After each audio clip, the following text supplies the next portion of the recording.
А судебный процесс по лишению родительских прав Нургуль Докуовой состоится уже через 2 недели. Причем у скандально известной матери могут отобрать сразу обеих дочерей. Первое заседание назначено уже на 15 ноября. Женщина попала в поле зрения сотрудников полиции и опеки после того, как сняла на камеру мобильного телефона избиений своей дочери Айлин. В данный момент ребенок находится у родного отца. Алия Алмухамбетова продолжает следить за резонансным делом.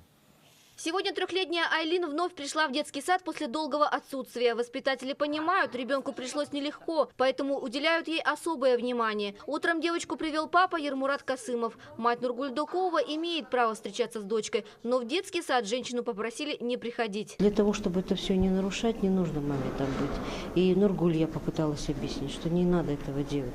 Выходные, пожалуйста, вот мы сейчас предварительно с отцом переговорили, вот сейчас в субботу она может встретиться с ребенком, сходить куда-нибудь погулять, это пожалуйста. Методы воспитания Нургуль Докуовой перестали касаться только ее семьи после того, как женщина отправила видео с издевательствами над ребенком родственникам отца девочки. Заткнись, блядь, заткнись, В социальных сетях на нерадивую мать обрушилась волна критики. Женщина даже принесла извинения всем казахстанцам, но вернуть репутацию добропорядочной матери этим не смогла.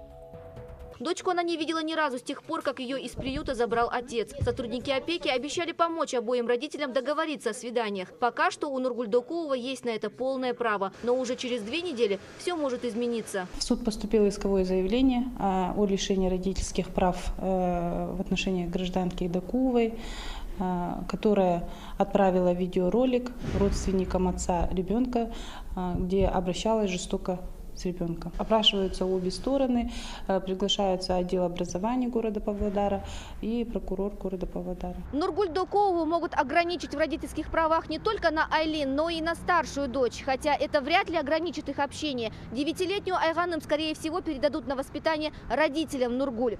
Это что касается гражданского дела. Расследование по факту жестокого обращения с ребенком в суд пока не поступало. Алия Алмухамбетова, Тимур Айтмухамбетов, Информбюро, Павлодар.